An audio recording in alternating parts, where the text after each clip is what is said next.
Hey everyone, this is Logan with Digital Tabby, and today we're taking a look at a nonprofit marketing framework you can use to understand any marketing strategy or create a new one from scratch. It is called the CAAT framework, or as I prefer to call it, the CAT framework. So the first thing we want to do when using this framework, or honestly any marketing framework, is come up with a specific goal. So we don't want to overthink this, okay? We want to keep it simple. We don't need 16 layers or, special acronyms for this. We just need to know what we're trying to do. Do we want to find more volunteers? Do we want to attract more donors? Do we want to get more awareness, adopt out more animals? Figure out what that goal is, and we're going to keep moving forward and look at the overall framework.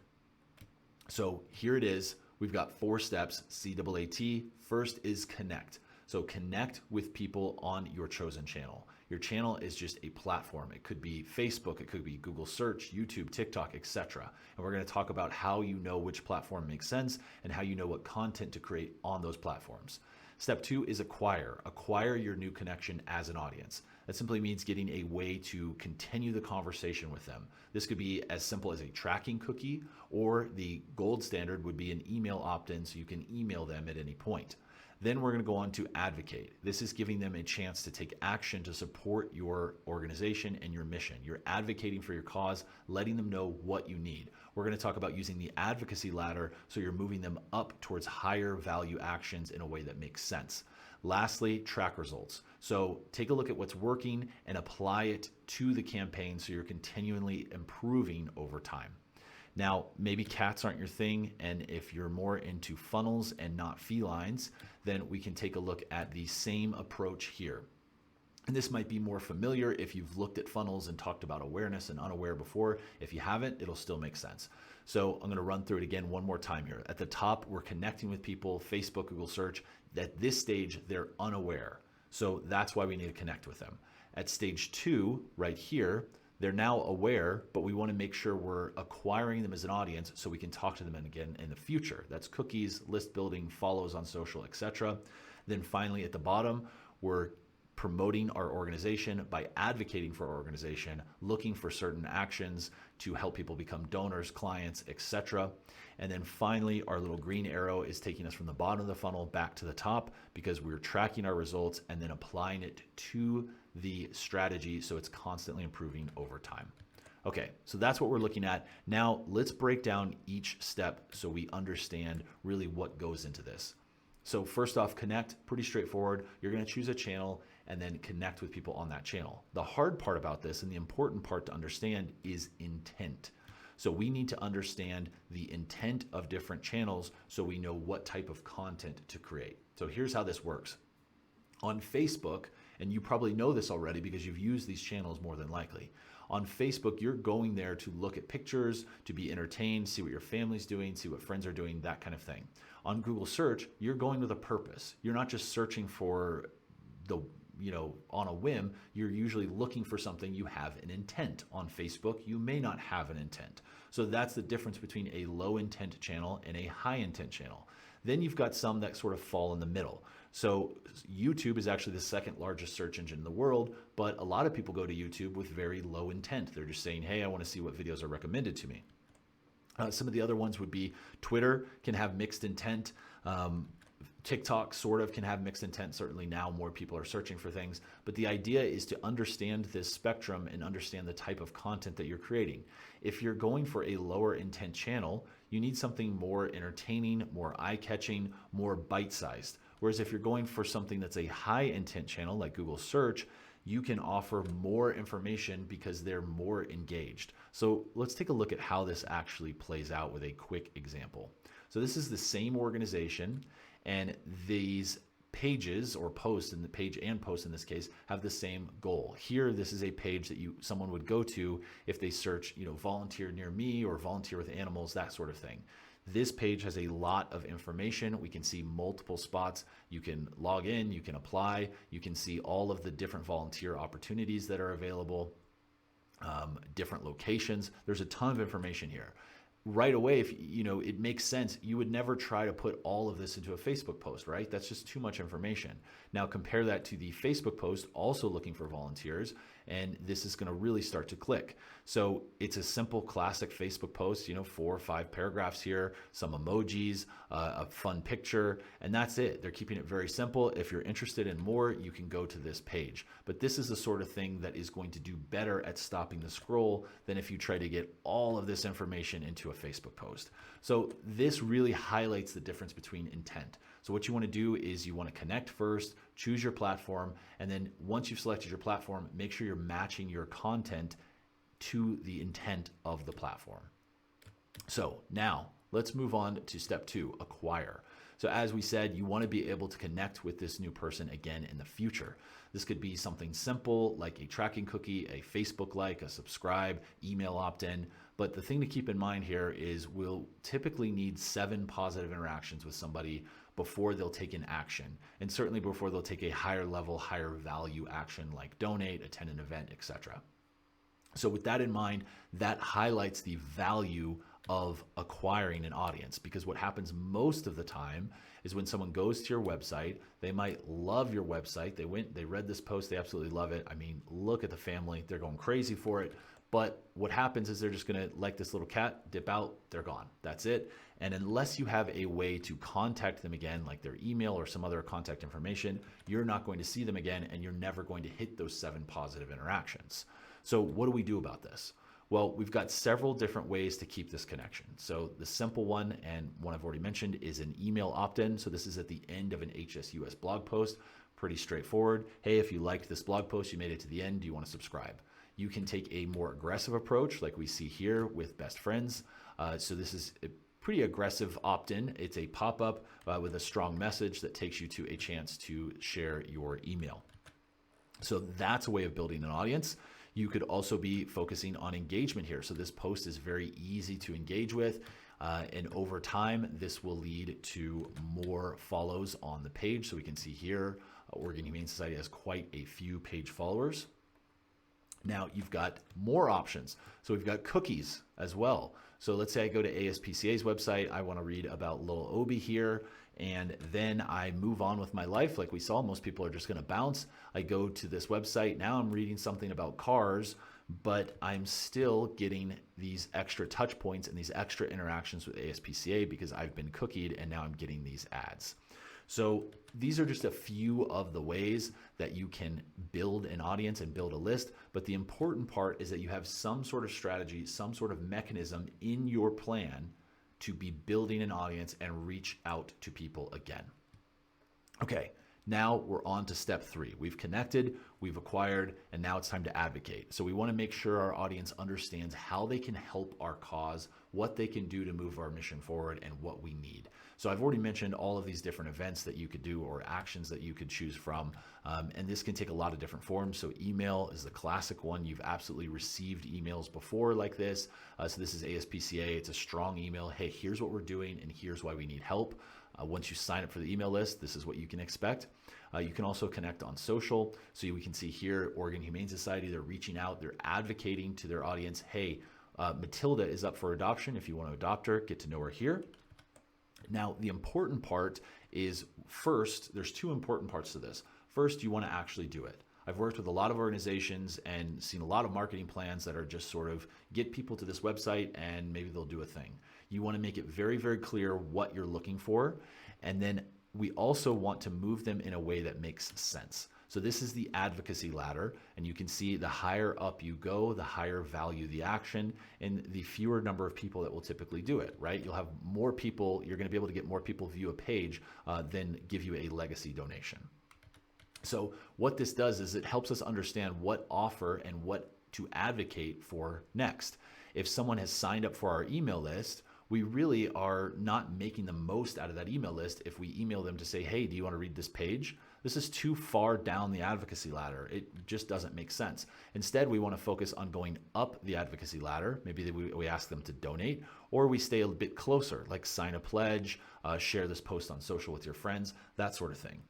The reverse is also true, where we are unlikely to have a ton of success if we go straight from view a page all the way up to donate, right? Now that can happen, and there's no reason you can't have an ask for donate on your sidebar like a lot of websites do, but we still want to make sure that on that page, if they're just viewing a page, we're giving them a smooth progression up this advocacy ladder. So probably view a page to sign up for an email list, or view a page and then follow us on social.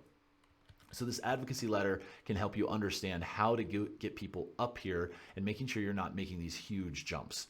Now, the big caveat here is higher intent platforms move up the ladder a lot faster. We already saw a little bit of that when we were taking a look at our content, but let's look at some visual examples of this.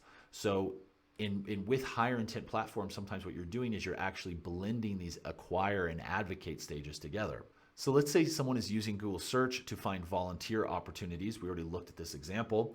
What they're going to do is go to your website. You're going to explain how they can help, and you're going to ask them to apply. So you're doing both at the same time. You're advocating and you're moving them up this advocacy ladder very quickly from view a page all the way up to volunteer. Now this makes sense because it's high intent. They want this. They're telling you, hey, I need this. This is what I'm looking for.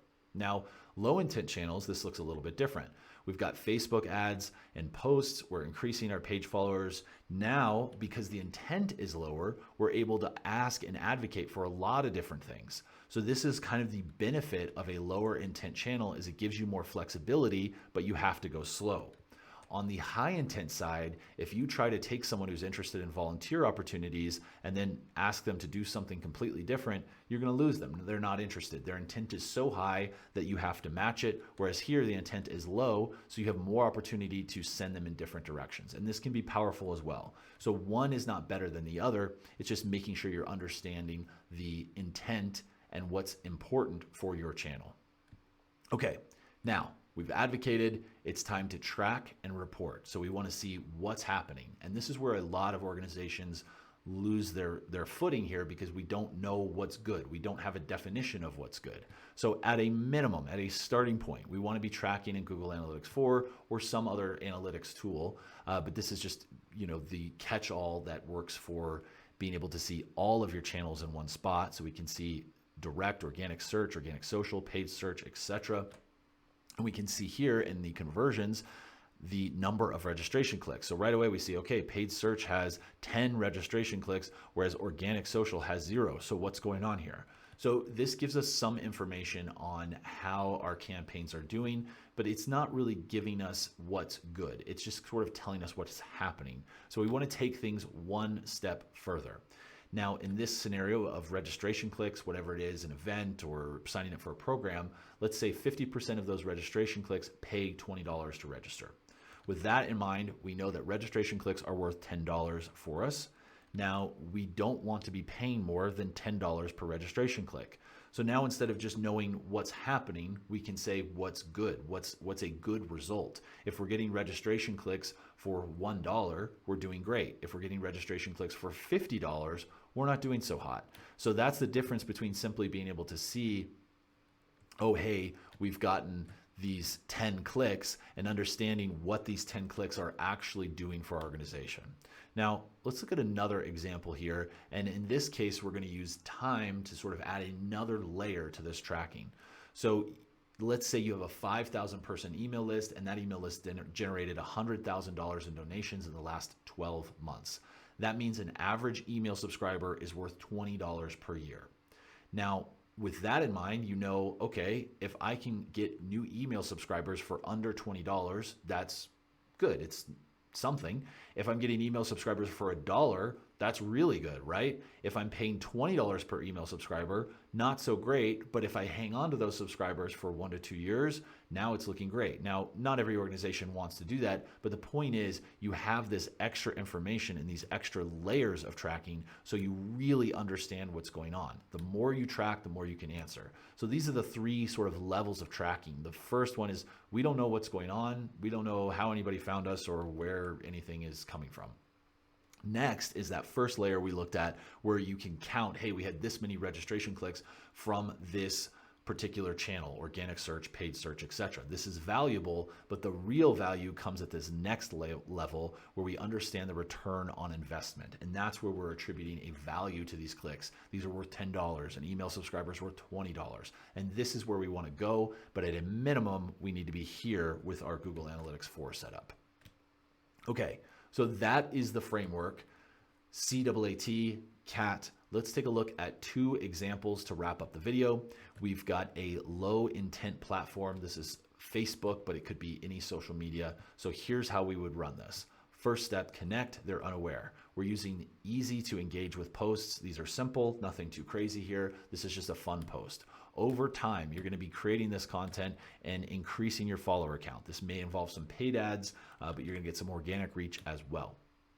Once you've built up your audience using the acquire stage, you're now going to advocate for your mission. So we've got 2 great examples here. On the left, we've got a donation special that seems to be focusing on dogs with an underbite. So if you want a dog with an underbite, this is the place to be. And then we've got another great example here. So this one's really good because it highlights the low intent aspect of Facebook ads.